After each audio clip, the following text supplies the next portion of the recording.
Hello बच्चों, चलो देखो मायोपिया और जो है हाइपरमेट्रोपिया के कैसे क्वेश्चंस आते हैं फट से उसको रिवाइज कर लेते हैं 5 मिनट में। देखिए, मायोपिया का दूसरा नाम क्या है? Near sightedness. नियर साइटेडनेस का मतलब है कि जो नाम में है वो बात सही है, मतलब नियर का ऑब्जेक्ट उसको दिखेगा, डिस्टेंट ऑब्जेक्ट क्लियरली नहीं दिखेगा। ठीक है, तो डिस्टेंट ऑब्जेक्ट क्लियरली नहीं दिख रहा है तो इसलिए ये क्या है? मायोपिया है। इसमें इसके करेक्टरिस्टिक्स में ये है कि इमेज जो है ना रेटिना से पहले बन जाती है। तो आप देख रहे होगे कि इस फिगर में इमेज क्या हो रहा है, रेटिना से पहले बन जा रही है। ठीक, इमेज रेटिना से पहले बन जा रही है। तो अभी क्या करना है, इसके रीज़न क्या क्या होते हैं? Elongation of eye ball, elongation of eye ball. देखिए, ये जो आई बॉल की साइज़ बहुत बढ़ जाती है तो इमेज जो है रेटिना के पहले ही बन जाता है। दूसरा रीज़न है excessive curvature of eye lens. देखो, कर्वेचर बन जाएगा, इसका मतलब लेंस बहुत मुड़ जाएगा। लेंस मुड़ जाएगा तो उसकी रेडियस कम हो जाएगी, रेडियस कम हो जाएगी, रेडियस कम हो जाएगी तो फोकल लेंथ कम हो जाएगा, तो फोकल लेंथ कम हो जाएगा तो पावर क्या हो जाएगा? बढ़ जाएगा। तो ये इसके दो रीज़न होते हैं। करेक्शन क्या होता है? करेक्शन के लिए हम लोग कॉन्केव लेंस लगा देते हैं। अब एक चीज़ देखो, करेक्शन का फिगर बनाने में बहुत लोग गलती करते हैं। देखिए, इमेज ऑब्जेक्ट हमारा कहाँ है? इन्फिनिटी पर।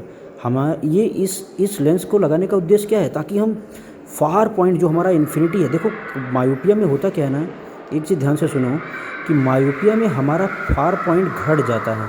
हमारा फार पॉइंट यहाँ पर देखो, मैंने लिखा है कि मायोपिया में फार पॉइंट क्या होता है? घट जाता है। एक्चुअली नॉर्मल ह्यूमन आई का फार पॉइंट इन्फिनिटी होता है, लेकिन जो मायोपिक आई होता है उसका जो फार पॉइंट होता है वो इन्फिनिटी से कम हो जाता है। तो इस लेंस को लगाने का, जो मैंने कॉन्केव लेंस लगाया है, इसको लगाने का उद्देश्य यही है कि इन्फिनिटी की ऑब्जेक्ट का इमेज वो फार पॉइंट पर बना दे, नए फार पॉइंट पर बना दे, जो तुम्हारी आँख का नया फार पॉइंट है। तो इन्फिनिटी पर रखी ऑब्जेक्ट देखो प्रिंसिपल एक्सिस के पैरेलल आती है, ये इसको थोड़ा सा डाइवर्ज कर देता है, इधर मोड़ देता है। इसको पीछे बढ़ाओगे तो ये नए फार पॉइंट पर मिल जाएगा, इसका एक इमेज बन जाएगा। फिर ये ये जो ह्यूमन आई है, ह्यूमन आई का लेंस है, वो इसको कन्वर्ट कर देता है रेटिना पर। ठीक है, इस तरीके से हमें मायोपिया का न्यूमेरिकल लगाते टाइम एक चीज़ ध्यान रखिए, यू की वैल्यू इसमें मोस्ट ऑफ द केसेस में क्या लेना है? Minus infinity. और वी की वैल्यू क्या लिखना है? माइनस घटा हुआ फार पॉइंट, मतलब माइनस न्यू फार पॉइंट। इसको अगर आप लेंगे तो मायोपिया का क्वेश्चन आराम से सॉल्व हो जाएगा। देखो, इसमें एक क्वेश्चन लिखा हुआ है, a man suffering from myopia can not see clearly the object placed at more than 30 centimetre distance from his I, find the focal length of corrective lens. इसका मतलब ये है कि 30 सेंटीमीटर से दूर रखी ऑब्जेक्ट को वो देख ही नहीं पा रहा है। इसका मतलब उसका नया फार पॉइंट हो गया 30 सेंटीमीटर, जो उसको देखना कहाँ तक चाहिए था? इन्फिनिटी तक। तो देखो, यू की वैल्यू ले लिया मैंने इन्फिनिटी, और वी की वैल्यू माइनस नया फार पॉइंट, दोनों को माइनस में ही लेना है। तो माइनस 30 सेंटीमीटर वैल्यू पुट करके देखो निकाल दिया, 1/∞ 0 होता है। एफ की वैल्यू माइनस 30 सेंटीमीटर आ गई। पावर निकालने को पूछेगा तो पावर इक्वल टू क्या होता है? 100/f। अगर एफ सेंटीमीटर में है तो 100/f, तो 100/-30। ठीक है, तो ये 0 से 0 क्या हो जाएगा? कैंसिल हो जाएगा, -3.33 डायोप्टर आ जाएगा ये आंसर। तो इस तरीके से मायोपिया हो गया। हाइपरमेट्रोपिया क्या होता है? इसका नाम फार साइटेडनेस है। इसमें डिस्टेंट ऑब्जेक्ट दिखती है, नियर बाई ऑब्जेक्ट नहीं दिखती है। इसमें नियर पॉइंट डिस्टर्ब होता है। मायोपिया में फार पॉइंट डिस्टर्ब होता है और हाइपरमेट्रोपिया में नियर पॉइंट डिस्टर्ब होता है। नियर पॉइंट क्या होता है? 25 सेंटीमीटर से बढ़ जाता है। तो यहाँ पर देखिए लिखा है मोर देन 25 सेंटीमीटर हो जाता है। इमेज कहाँ बनता है? Behind the retina.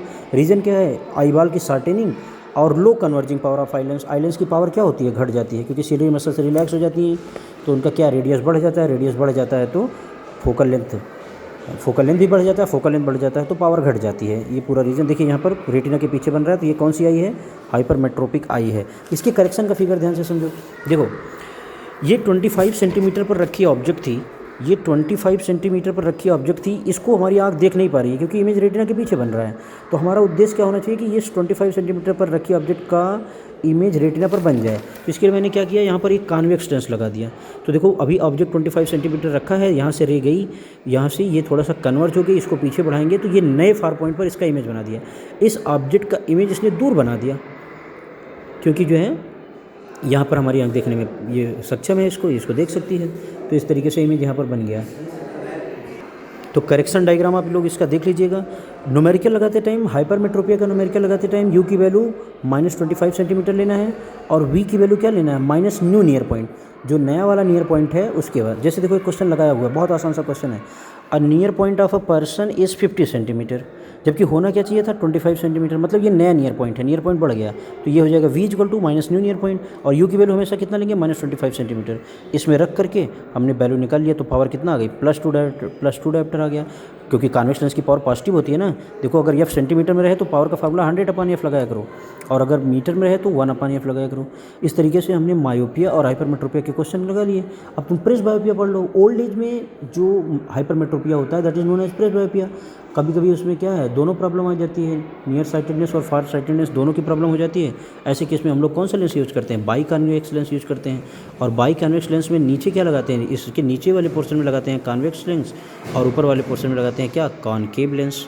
तो इस तरीके से हमने मायोपिया, हाइपरमेट्रोपिया और प्रेस बायोपिया को भी रिवाइज कर लिया। ठीक है बेटा, thank you so much, bye bye, take care.